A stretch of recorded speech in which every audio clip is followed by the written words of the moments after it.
we are really, really excited here with our team in Pennsylvania. Stacy is on with us tonight. She's our deputy director for those of you who have not met her before, and she lives in York, Pennsylvania.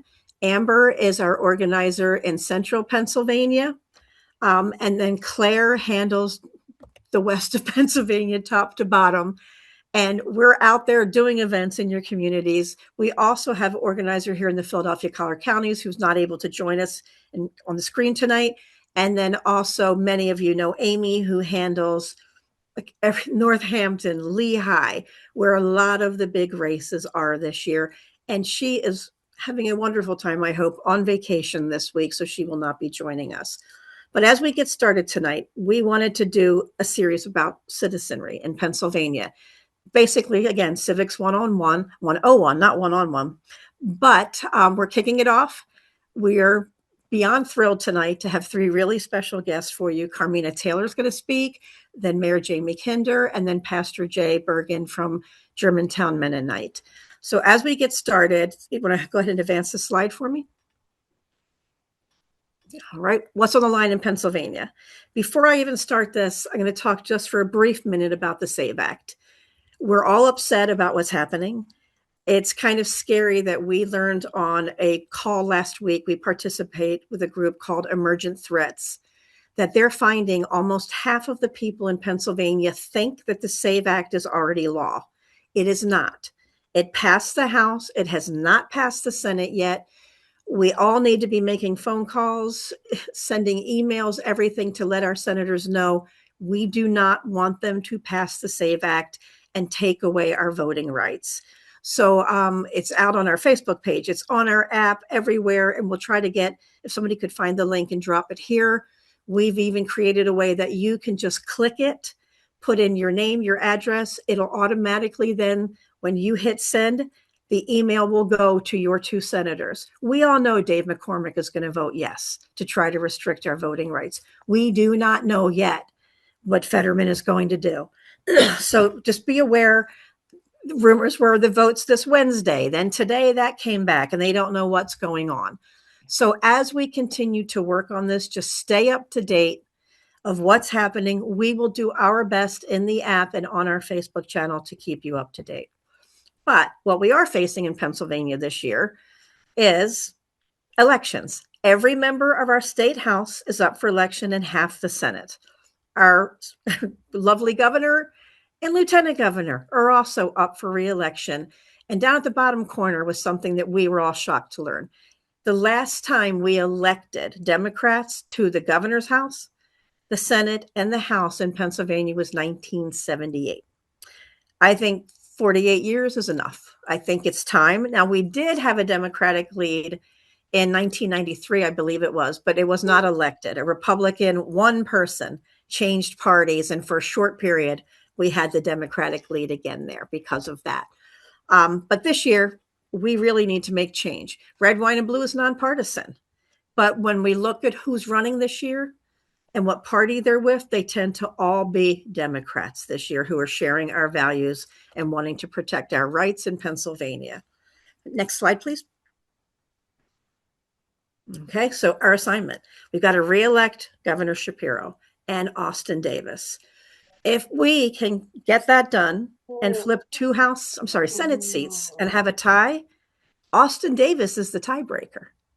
We want to flip more than 2 Senate seats, but if we can flip at least 2 and hold everything else, we can finally get good things in Pennsylvania. So we want to expand the House. Speaker McClinton, amazing, amazing woman. She has done so much good for us in Pennsylvania, but every time someone resigns for another position, or unfortunately we had someone pass away, and when that happens, we're back to tie.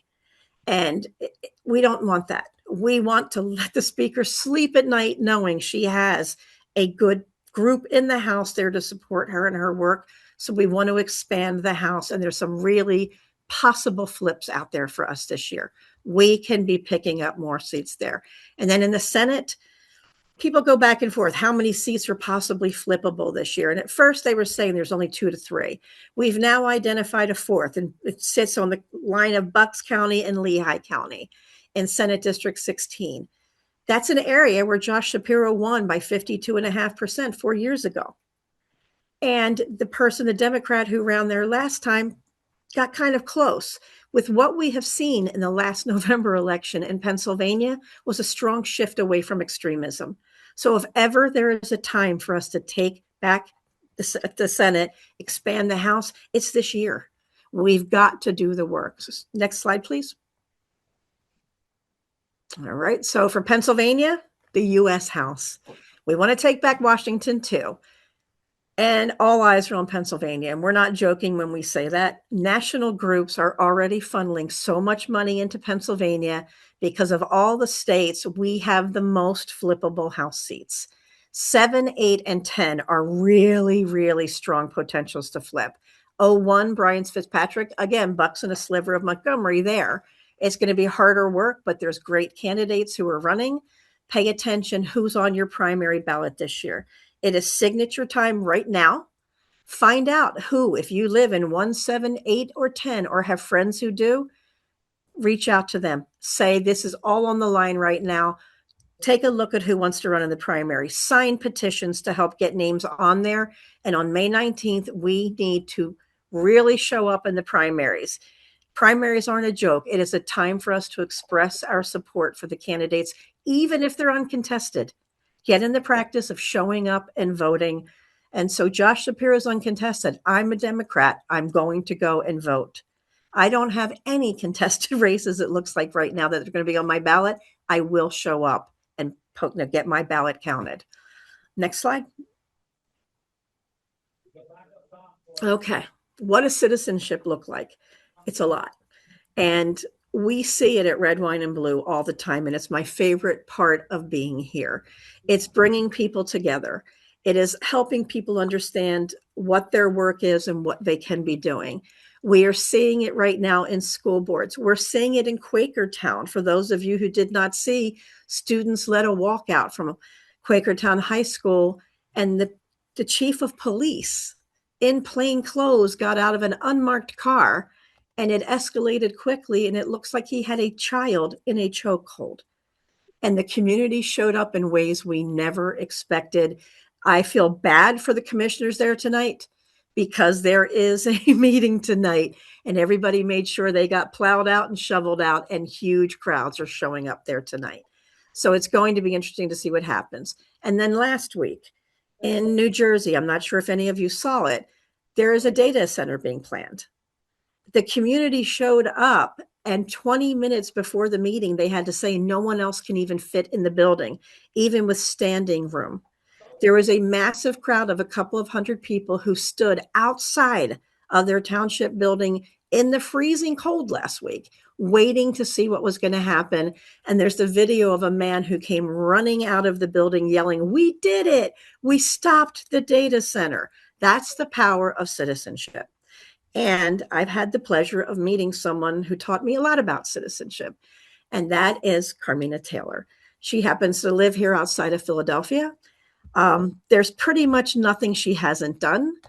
When the time came to, get involved, Carmina didn't care that there was COVID. She got in her car and started driving across Pennsylvania and meeting people in rural Pennsylvania and finding out what's important to them. How could she organize them? How could she help affect change in their communities? And for that, she then became a fellow with Citizens University that she's going to talk to us about tonight.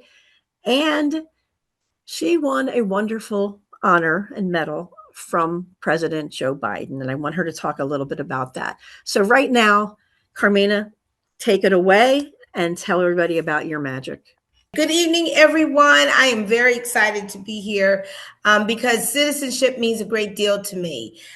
Here's the story. The summer of 2020, when there was civil unrest in Philadelphia, we were in the height of COVID, still meeting people online. I recognized that Philadelphia and Black Lives Matter were getting blamed for things that really didn't occur on the ground.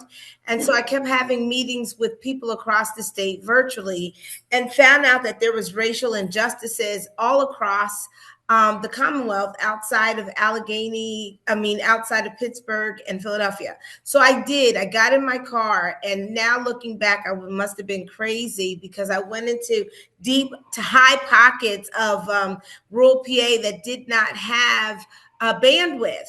And I thought to myself, I'm in the dark. I don't know where I am. I could fall out and no one could find me. So, but it didn't deter me. I went definitely into Trump country because I became a citizen. So, yeah, I came into Trump country. And what I realized is that in my training for Civics Saturday, mostly it's with Citizens University. And it's really to get people that want to inspire other people to act out their citizenship. And when you go through seminary, you are charged to look at your local community and where would you want to exercise Civic Saturday gatherings. Not a town hall, but a gathering, because it's more of a ritual gathering of civic-minded people. Well, I decided that I was going to go to the poorest county seats in the regions in the state. I went to Forest County, to Tionesta, where the per capita income was $6,000 a person, and one school district 30 miles apart, 412 kids from K to 12. I went to Bradford. I went to Juniata County. And basically, I had to do a lot of legwork because who is this Black woman coming into these communities, not being from this part of the state? And basically, what I was trying to do is cut down the biases, cut down all of the barriers that people use against each other, and talk about what does it look like to be a citizen. And for example, in Forest, what it really meant is how do we help a senior with their banking needs, because there are no physical banks in Tionesta and they needed to get their stuff done. So young people would help seniors with online banking.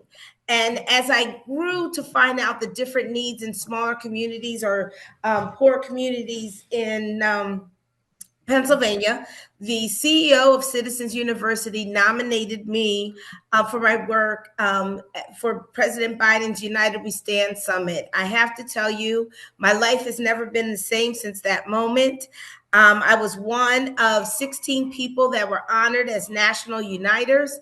I'm the least famous person in the group, Valerie Carb, just huge names. And so from that, I really felt a sense of giving back to Pennsylvania even more and going deeper. And I had the privilege, and I say the privilege, to chair the Pennsylvania Black Mayors Coalition during the Harris campaign. And at the time, we had 32 Black mayors and 12 women that were mayors.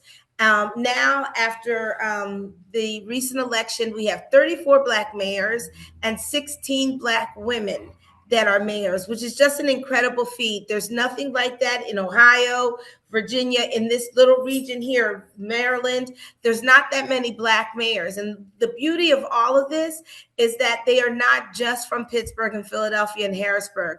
They are in communities that are not primarily Democratic. They oversee councils that are Republican, white, and rural. And so I really felt I have an affinity for these mayors. They just happen to be Democrats. And so I'm sold out to highlight what local leaders do, what citizenship looks like at the local level. I kind of want to give you just a little background of what a Civic Saturday is. So we were trained to create a ritual gathering. And the difference between a Civic Saturday gathering and a town hall is that there's specific steps that they want you to infuse into your gathering. That I took the goal of, I want people to be inspired to define what citizenship looks like to them. So in a Civic Saturday gathering, there's 5 basic elements. I would do a powerful opening with a welcoming message, and then you have to have some poetry. You have music, that's a sing-along, and then you have an exercise where you turn and talk to the person right next to you. And then you have a civic scripture, which I would use as an inspiring message from some place, somebody, or have a guest speaker. And then you have a civic sermon. And that's basically your opportunity as a civic fellow to share your message. I think mine was civic love, civic hope, civic faith. And I would do it to really want people to want to do more and better.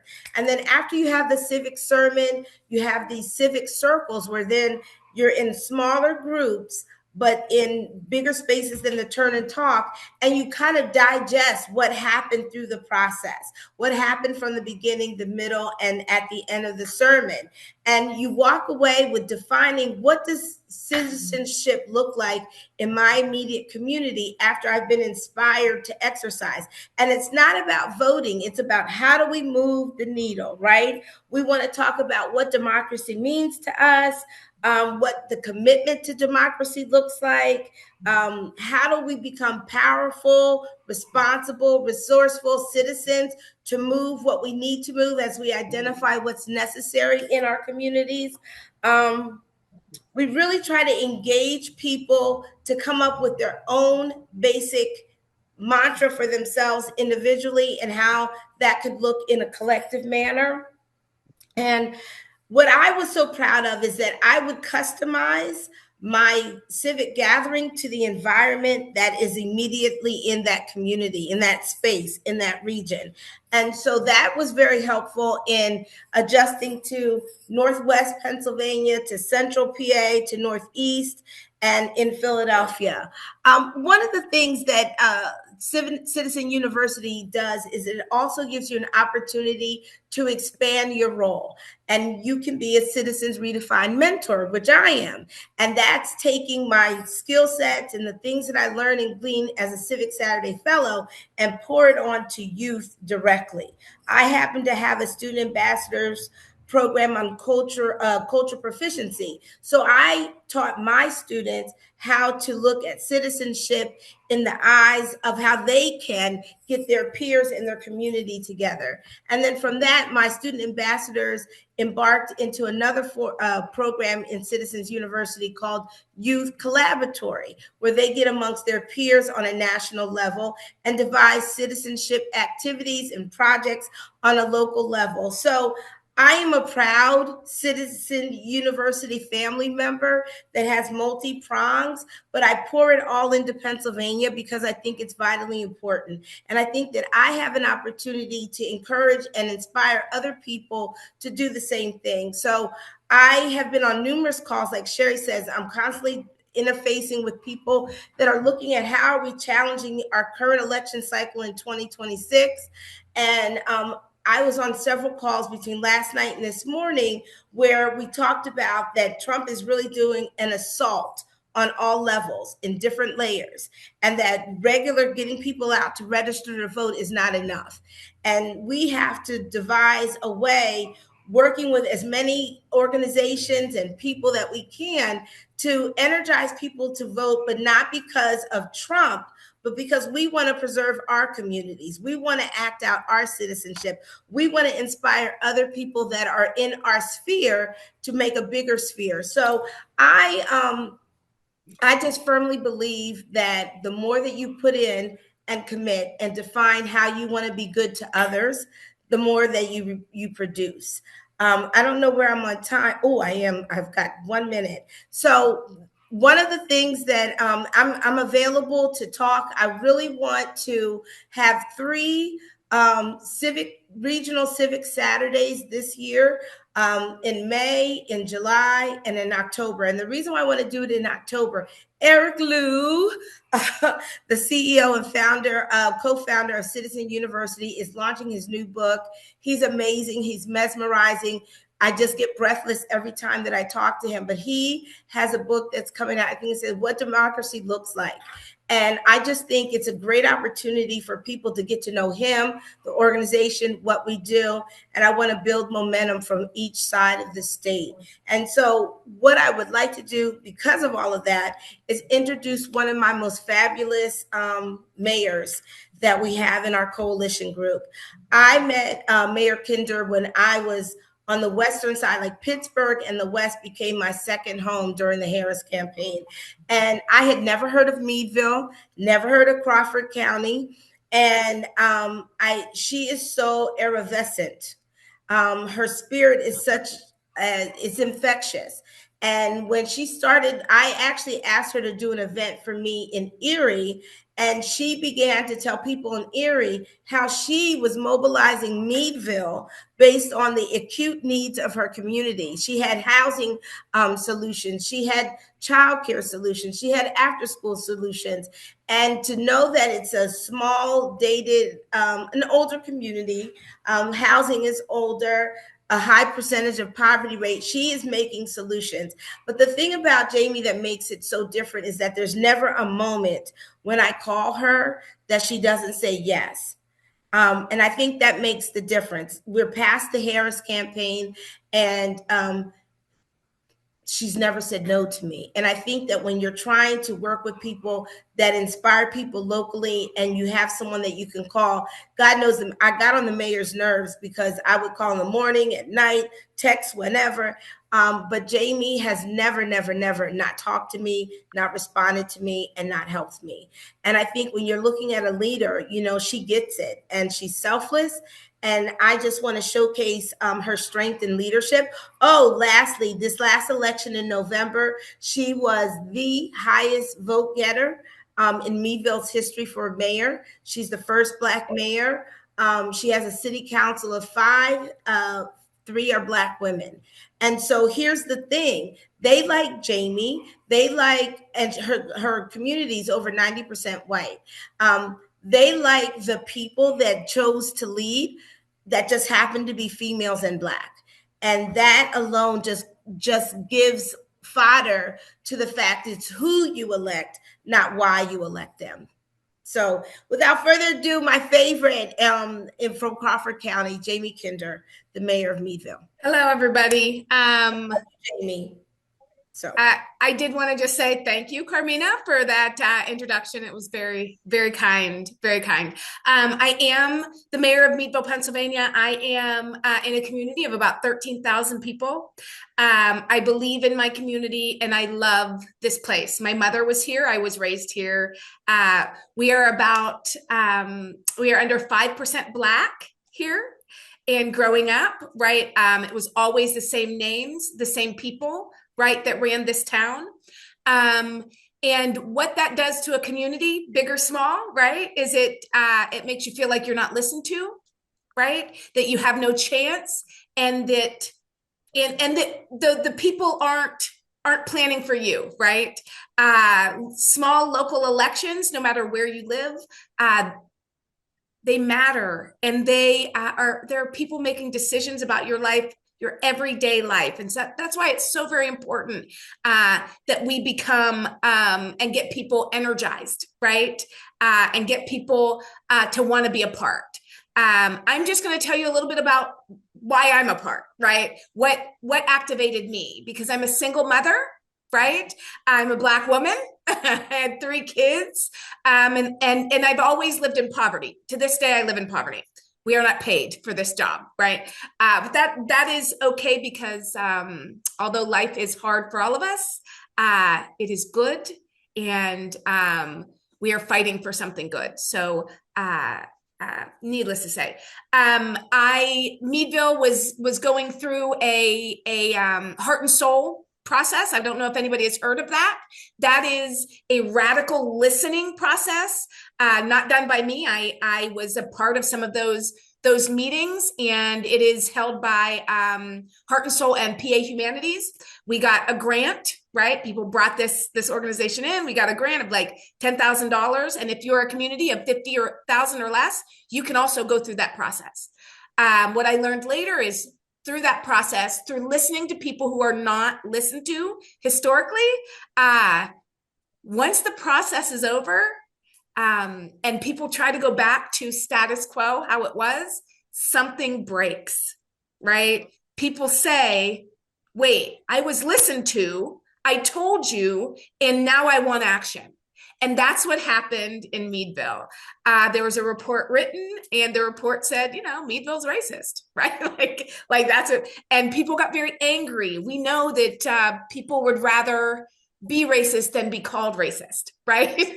Like, that is something we have learned. And so people lost their jobs, programs got ended, right? This was in, I think, right around 2017, 2018.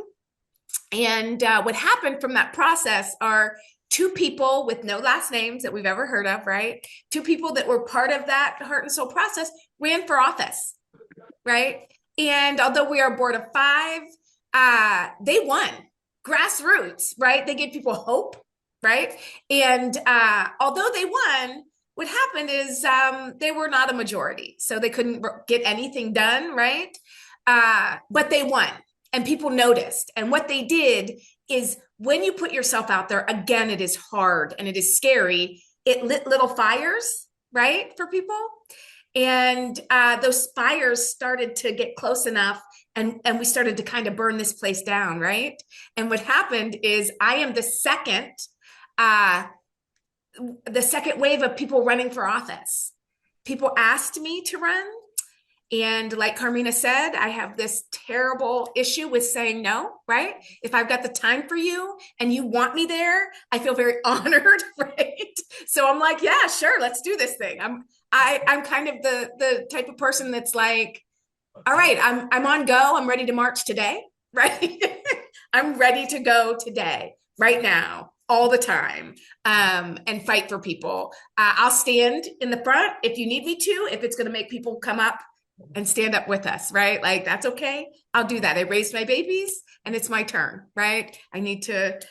So needless to say, I ran for office. It was ugly. My kids were in high school and it split the high school, right? Like, I mean, they were infighting and it got very racist. I won the primary. And so we thought, and there was nobody running on the other side. And so we thought, oh, we'll spend a little bit of money we have and we'll go with the other people. I ran on a slate of with 2 other people. And what happened is the other side went around and they found somebody to run against me, somebody with money, somebody that owned homes, right? And because of the things we were running on, and it was the hardest time in my life. And even after I won, there were some people who they tried to arrest me for welfare fraud because my son had a summer job. You don't know how difficult it is, right, to be attacked in these ways. But the most beautiful thing is that the people who supported me, they answered the phone every time. Right. They supported me. They went to things with me when I felt like I didn't even want to wear a dress. I didn't want people looking at me. Right. They went, and people would be like, I didn't know you'd be here. And I'd say, I didn't know I had a choice. Right. Do I have a choice to be shut up in my house? Do I have a choice to say no? No, we've got work to do. And I'm going to tell you right now, when I got into office and we got a majority on that board, we started running downhill. We did a climate action plan. We did a non-discrimination resolution. We did a rental inspection program. We gave pensions back to police and firemen. We had to fight a very organized landlord coalition against this rental inspection program. And although they said it never happens, I went in there and I testified as to why a rental inspection is so important, as to why we cannot wait, right? Roofs cave in the winter, right? There's rot, there are bugs. We don't have the ability to wait. And we won, right? We also won the first and the strongest anti-retaliation ordinance in the state, so that landlords cannot retaliate against their tenants because they speak up, right? We get to speak up. We're allowed to live in dignity, right? This is what being a part of a community is. We did an inside-outside strategy with a social justice group here, Crawford County United, PA United, if you guys have heard. And in a small community, it is just us, right? We're still that organization. And so we went out, we got signatures from 1,000 people who said, we want a rental inspection program. We deserve respect. We deserve dignity where we live. We deserve to live in safe spaces. Our children deserve that. And they came to us and they showed us this. Needless to say, we got a rental inspection program. And we are inspecting units every day, right? But some other things came out of this, right? Like we ended up doing an ambulance service, a municipally run ambulance service. We took it out of private hands because we know that healthcare does not work, right? If it's for profit, it does not work. It hurts us. It is hurting our senior citizens. It is hurting our poor people to get a bill of $600 or $900 after the worst thing that has ever happened to them, right? After an ambulance ride, right? After you think you might die, you also get a bill, right? So we brought that in-house. We put it in our fire department.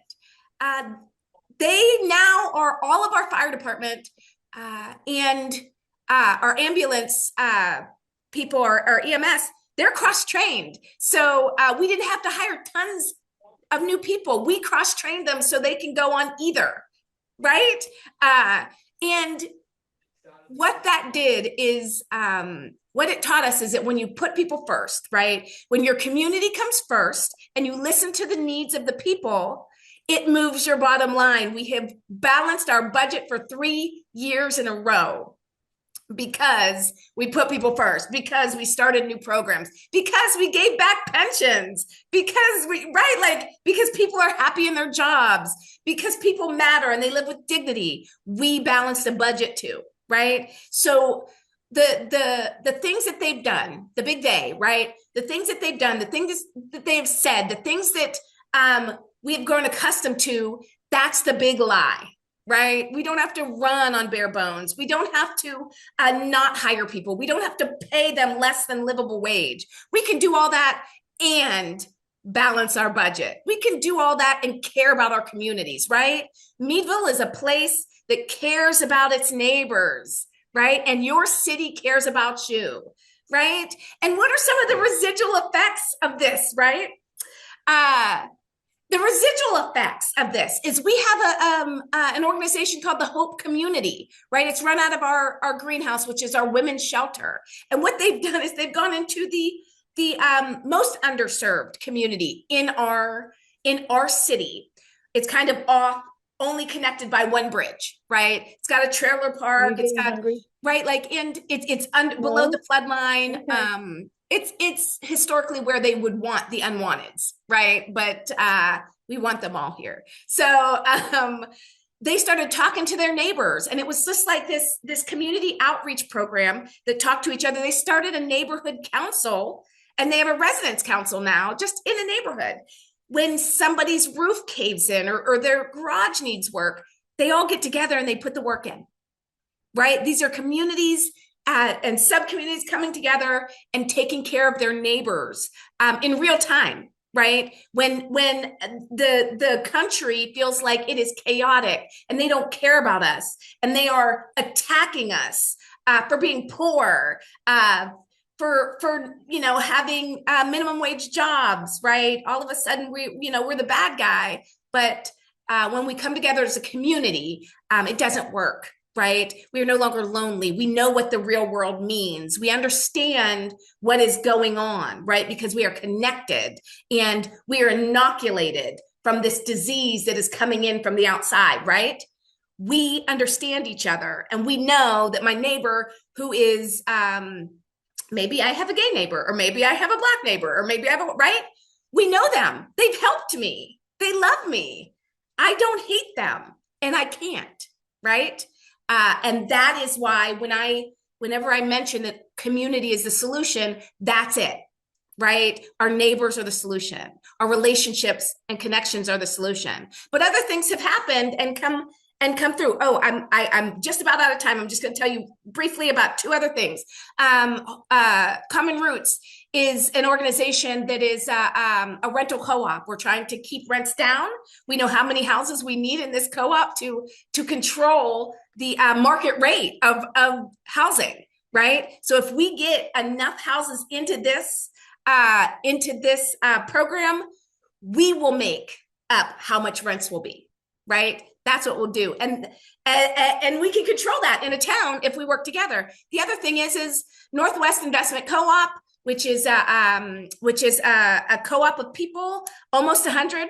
If you live in the state of Pennsylvania, you can be a part. But you pay $500 to be a voting member, and we are buying our downtown together as a community, right? So 3 people don't own the downtown and can decide who can come in and can come out, right? We can support businesses in a way that they've never been supported, right? So it is a way for us to collectively, right? We have a shared vision of a community that works for everybody, and we all own, and that's what we're doing here in Meadville. So I invite anybody on this call to come and see me. Let me tour you, right? Come and see this place. It is a good place. We are leading by example, right? So I want to put that out there. I want to thank you guys for being here with me and listening to about the town I love and my story a little bit. And I am here for you. My answer is yes.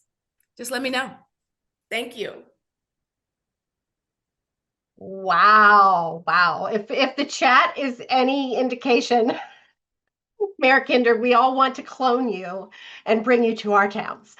That is absolutely amazing. Thank you so much. You're so inspiring, and your energy is just contagious.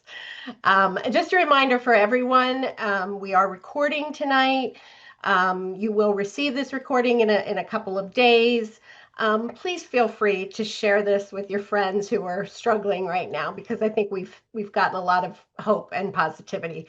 And we have a little more coming. Our final speaker comes to us. Let's face it, y'all. These times are making us tired and frustrated and discouraged, right?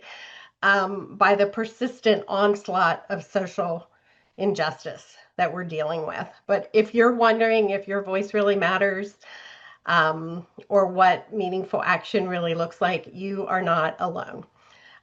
Civil disobedience is what happens when ordinary people like us say this isn't right. And together, collectively, we're brave and we stand up to that injustice in order to change our societies.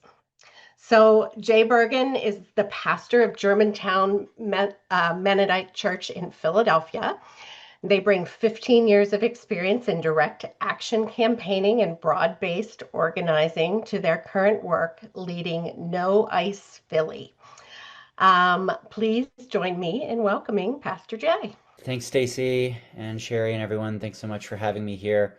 And it's Mayor Kinder, that's a tough act to follow, but I will do my best. As Stacy said, I'm a volunteer with an organization that I helped co-found here in Philadelphia called No ICE Philly, which serves as a sort of a hub for people who want to get involved in protecting their neighbors, in both playing defense and playing offense, and trying to reduce the number of ICE attacks and ICE kidnappings here in Philadelphia. And the picture on the screen right now is from an action we did where myself and a group of about 20 other, mostly clergy, mostly pastors and rabbis, a few other folks, blocked the garage doors of the ICE facility in Philadelphia for 2 hours and delayed them being able to go out and kidnap our neighbors.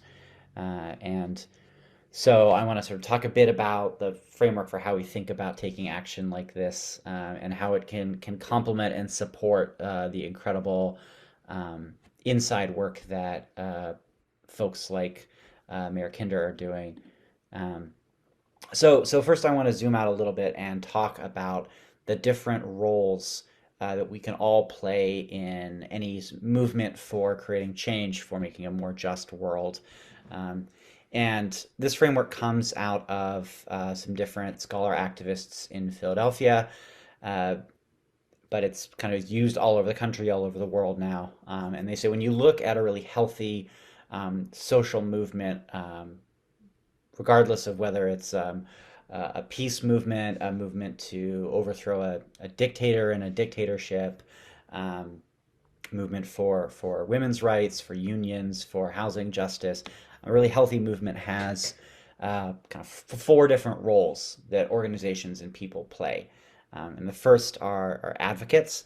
And so those are folks like lawyers, like lobbyists, people who are talking, working directly with their legislators, and then sometimes legislators themselves, people who use the mainstream institutions, the courts, city council, etc., to try to win and implement policy reforms.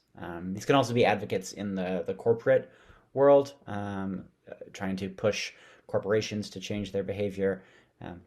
The second role are helpers, and that's the role probably that a lot of us are familiar with. If your faith community operates a soup kitchen, if you run a community garden, if often these are like any sort of community program that helps uplift and care for people. Community co-ops are a great example of this. And then organizers, which I think include probably many people on this call, are those who are trying to build large coalitions or organizations that bring together hundreds, thousands, tens of thousands of people. These can be around a shared workplace, like if you're in a union. They can be around a shared neighborhood. Sometimes organizers pull together multiple faith communities, and they are focused on campaigns, on sort of building escalated action to win something. And then the fourth role in social change are the rebels, the folks who stand up loudly and say, no, what's happening right now is wrong and it can't continue. And they do the risky and the scary things that may not always be legal, but that help transform what we think of as possible. And I think it's really helpful to have these four different roles in our minds when we're thinking about confronting the authoritarianism that we're seeing on the rise in this country, when we're confronting injustice, when we're confronting like attacks on our basic democracy, because we need each other. We cannot all be advocates running for office, because we need somebody outside of that office putting pressure on people like the mayor, and holding them accountable. We can't all be people outside yelling, because then who's on the inside advocating and greasing the palms and trying to make those wheels turn. So we need each other in these different roles. And if we're all out there organizing or protesting or advocating, and no one is making sure that people have food, that people have housing, that people have education, then people can't participate in the movement in the first place. So all of these roles are valid and necessary. And so often what happens throughout history across the world when authoritarians try to undermine democracy, try to roll back the victories that marginalized groups have won, is that they can win when they can get us to fight each other, when they get us to turn on each other and say, oh, those people out in the street, they're too loud, they're too angry, they're too confrontational, I can't work with them. Or those people who are inside the halls of power advocating, they're all sellouts, we can't trust any of them, we can't possibly work with them. So figuring out how we can play different roles, but still support each other, is really, really crucial for a functioning democracy, for a healthy civil society, and for a movement that can actually win things and improve our Commonwealth and improve our country. This is a chart that actually also comes from some organizers from Philly initially who were involved in the Southern Civil Rights Movement in the 50s and 60s. And they created this as a way of this sort of like half an orange slice as a way of thinking about what we're trying to do when we try to create change. And it's recognizing, right, that we have those of us, we meet people on this call, and people who are active, right? They are calling their elected officials, they are showing up to the protest, they are out in their community every day. They are the active allies. We also have the people, maybe folks in our families, our friends who aren't active, but they're supportive. They're like, "Oh, I'm glad you're doing that," but I don't do that. Then we have the neutral people who are like, I don't quite know what to think about this, and it keeps going all the way over to ultimately our active opponents, the people who we are standing up against, pushing against. As a Christian pastor, sometimes it's hard for me to think about having enemies, right? I want everyone to be able to band together as a community, but ultimately, Jesus had enemies. He said to love them. And as a mentor of mine says, if you don't have enemies, that's a whole category of people you don't get to love. So you have to have enemies, and we do in this work. There are people who are actively profiting from harming people of color, from harming undocumented people, women, queer people, poor people, and so we need each other in order to be able to win effective change, which means that we are trying to move our passive allies, our friends and neighbors, right, into action. Those neutral folks to maybe not take action, but like generally support us, and the passive opponents, passive enemies into sort of the neutral category. We want to isolate the broad support for our opponents. And these different roles in social change help us do that, right? The folks who are out there protesting and saying no to the injustice can take action in a way that drives a wedge, that causes a moment in the media. Think about the sit-ins in the civil rights movement, right? That dramatic moment of people sitting down saying, I want to be served food, and being denied that, and risking arrest, risking violence and assault, and like very real threat to their lives, in order to highlight the injustice. But that wouldn't have worked if there weren't also organizers who were able to bring together a movement of people, bring together community groups and churches to say, we're going to support those students who are sitting in. And those folks needed the advocates, the folks who were in the halls of Congress saying, like, how do we turn this into policy that actually changes people's lives? And none of that would have worked if it hadn't been for the folks back in those churches who were feeding people, who were teaching the Sunday school classes, who were teaching the literacy classes that actually allowed people to participate in the movement. And like I said, this framework is really been proven to be effective across movements and across history. So when we think of so many of the victories that unions have helped us win, a 5-day work week, which is becoming less and less common, an 8-hour workday, which is less and less common. Those happened because there were the bold people who were taking, the risky sit-down strikes, and then there were also the huge network of support that allowed people to go on strike, that allowed people to take direct action.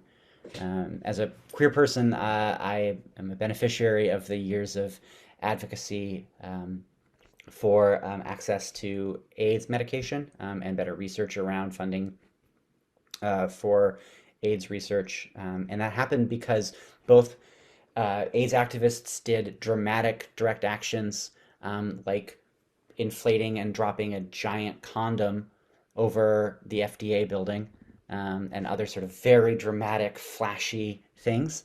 But then there were also people who were inside those buildings advocating, working with people like Dr. Fauci in order to move policy forward. And even immigration justice, right?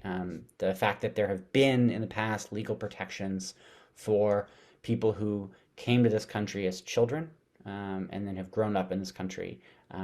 Those legal protections, when they are in place, were there because young people sat in at Obama campaign offices, and they also organized their churches and their communities to to put pressure on the Obama administration to create some legal protection for them. So as we're thinking about all the different roles that we can play, I want to just take a second and talk about what like really effective civil disobedience or nonviolent direct action looks like. What it means to be effective when we think about standing up and saying we're not going to put up with this injustice any longer, and we're going to be disrupting business as usual. The first is that good direct action, it doesn't have to be joyful, but it often helps if it is. So this is a banner that No Ice Philly has at a lot of our actions that says no good ice but water ice. For folks in the western part of the state, don't worry about it. The other thing that we try to do in our direct actions when we're protesting in the streets is take action in a way that demonstrates very clearly, shows, doesn't tell, but shows very clearly who the sides are in this fight.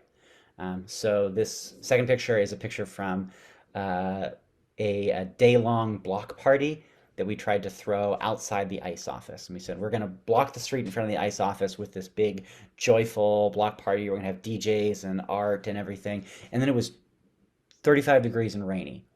But we were out there nevertheless because we could highlight very clearly for the press, for the community, that here's a group of people who are joyfully trying to prevent ICE folks from kidnapping our neighbors. And while we're doing that, the Philadelphia police are trying to keep us out of the way. They are physically acting to protect ICE instead of protect the community. So we could visually highlight, the question of which side the Philadelphia police are on. A third thing that good, effective direct action does is that it's invitational, right? This kind of goes with it being joyful. Again, it doesn't have to be joyful. A good direct action is something we can see ourselves in, or we can see ourselves participating in. So that clergy action back in January, where we blocked an ICE vehicle for 2 hours. As we were standing there, this was like the coldest day of January. It was like 6 degrees outside. I have terrible luck in picking when we do actions. We were standing there in the street. We were blocking this vehicle. We were singing and just trying to keep our energy up. And someone was walking by, and she didn't exactly know what group we were or what was happening. And suddenly, I just felt her sort of grab my arm and say, "All right, I'm standing here with you." And she stood there with us for like 20 minutes. And then I was like, "By the way, we might be getting arrested soon. We'll protect you. We'll be with you in that process. But if you have to get to work, you might." And she was like, "Oh, okay, hang on, let me step back." But she saw this group of clergy and community members singing and praying together and blocking this ICE vehicle. And she walked right through all the cops and wanted to join us. And then, let's see, now I've positioned it so I can't actually see. Oh no, sorry about that. I'm trying to do too many things. The last thing that makes for effective direct action is that it highlights how we can actually win, right? It's not enough to just hold a large rally. Even if you get a huge number of people, if you're not clear what your demand is, if you're not clear who can actually meet that demand and how they can meet it, then we're not putting forth a vision of our society that people will want to participate in, right? So this is from one of the series of actions that No Ice Philly has done, where we're pressuring the Philadelphia sheriff to be on the side of the people of Philadelphia and actually try to keep ICE agents out of our courthouse. And it's a very, very clear campaign, right? We have a clear person who could change the policy of the sheriff's under her control and keep ICE out of the courthouse and keep people who are going in to testify or going in for court hearings, who can keep them safe, right? So, and as you think about, I don't know, an upcoming No Kings rally or march or other sorts of events like that, it's really, really helpful for engaging people, bringing them in to know who are the people in government, in corporate life, who have the power to meet our demands. What are our demands? What do we want them to do? And then how do we create actions that highlight the sides and that often, joyfully or even mournfully invite people into taking action. Well, thank you very much, Yeah, thank you. Pastor Bergen. I love that Claire asked in the chat, what's your role? And people, rebel, helper, motivator. And then Lisa said, however, I can move along the spectrum. So there's growth for all of us to be had here. There's a role for all of us, no matter what it is. Red, Wine, and Blue is launching a brand new program. The pilot is here in Pennsylvania. You are the very first people to hear about this at all. But citizenry is so important, and that often starts with just talking to our friends and people who know us and trust us and getting them engaged. So we are introducing Change Circle. Many of you have seen our sticker that's grab a friend, change the world, and we really believe that's how it happens. So with the Change Circle, what we're going to do, our goal is to get at least one person in all 67 counties here in Pennsylvania to take part in this. And all you're going to do, I mean, many of you know about our Trouble Nation group, and it seems like a lot to do. So what we're doing, I'm going to drop a link right now in the chat for you, and we'll also send it in the email. We're asking people to invite a few friends to join you. You can have them come to your home and just have coffee, wine, and cheese. One woman who did something similar to this said, I have a whole group of friends where we constantly tag each other in recipes on Instagram that none of us ever actually make. So she invited them and said, let's pick one of these recipes, and together as a group, we're going to make it together and have dinner, and we're going to talk about our community and what's on the ballot this year. And so that's what we're asking, not for you to start a Trouble Nation group with inviting people in that you don't know and everything. One or two friends or more. Meet up in your house. If you're not comfortable doing it in your house, my first thought was, oh, I have to clean again for everybody. I would probably say, hey, meet me at Griffin Cafe in Wayne and let's have some coffee together. But get your friends together. You'll sign up with us, and we will then send you out a kit to get you started. It's going to have Snickers and all the fun stuff in it that you can share with your friends, and we're going to give you a guide of what to do. Is there another slide here? I don't remember right now, but we're going to give you here we go. It's about the power of friendship, strengthening your bonds. And you can read this. You don't need me to read to you. But get on the list, be one of the first groups to ever do this. We're going to guide you step by step, give you conversation starters. You choose what you're going to do about this. Do you want to go to a petition signing, or would you rather host an event at your house where you all make signs for the No Kings protest on March 28th and talk about what's on the ballot? But it's a group of friends coming together, meet a second time, maybe a couple of weeks or a month later, whatever you want it to be. It is your group. We are not driving this. We're just going to help you get it up and running and feed you ideas. After your second meeting, you would then be invited into our strategy impact team. And this is a once a month meeting with our, Trouble Nation group leaders across Pennsylvania and our Change Circle leaders, where we as a group will get on a Zoom and talk about Red, Wine, and Blue for the next month. Our focus is this action. This is why we're doing it. Here's some ideas of things you can do with your friends and get together. But everybody's talking all the time about the power of friendship. This is a chance to bring your friends together, because often we forget to make time to get together with our friends. And this is a chance that you can do that and take action in your community at the same time. We don't have to be as dynamic as Pastor Jay, Carmina, and also Mayor Kinder. We're not asking you to rewrite a whole housing policy for your community, but you never know what power could come out of you meeting with just a few friends. Is there another slide? There you go. It's made easy. We're going to give you ideas of what to do, where to meet, prompts to keep things going, everything you need to host this. Drop it in the chat right now of yes. Let us know if you're interested, if you think this is a good program. We're trying to get more programming out there. We have so many members in rural areas and other areas where we don't have paid staff to be hosting in-person events for you. And so we want to help you host small events with just your trusted circle of friends. And again, our goal is to get one in all 67. You are the very first people to have that link that I see Amber dropped. Go ahead, click it, sign up. Just give us an estimated date of think you want to do it, and just meet a couple of friends for coffee or something. And then we will reach out to you, contact you. We do ask for your address on there because I need to be able to mail you the stickers and all the fun stuff. Okay. So yes, join us, come on in, be part of the change circle. We are really going to make a difference here in Pennsylvania.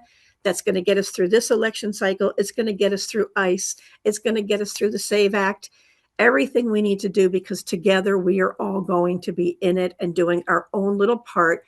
And when I first talked with Pastor Bergen, he reminded me there's a role for everyone. So maybe this is your role, just getting a small group of friends. And as Stacy said, it's so easy.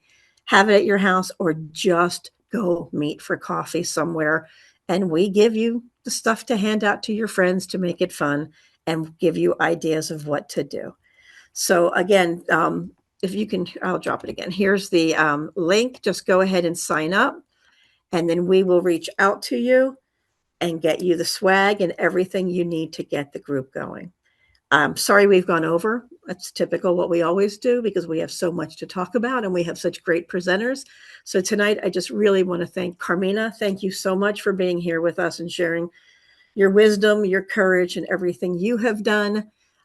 Thank you, Mayor Kinder, and thank you so much, Pastor Bergen. And thank you all for being here tonight. Have a great night. Thank you.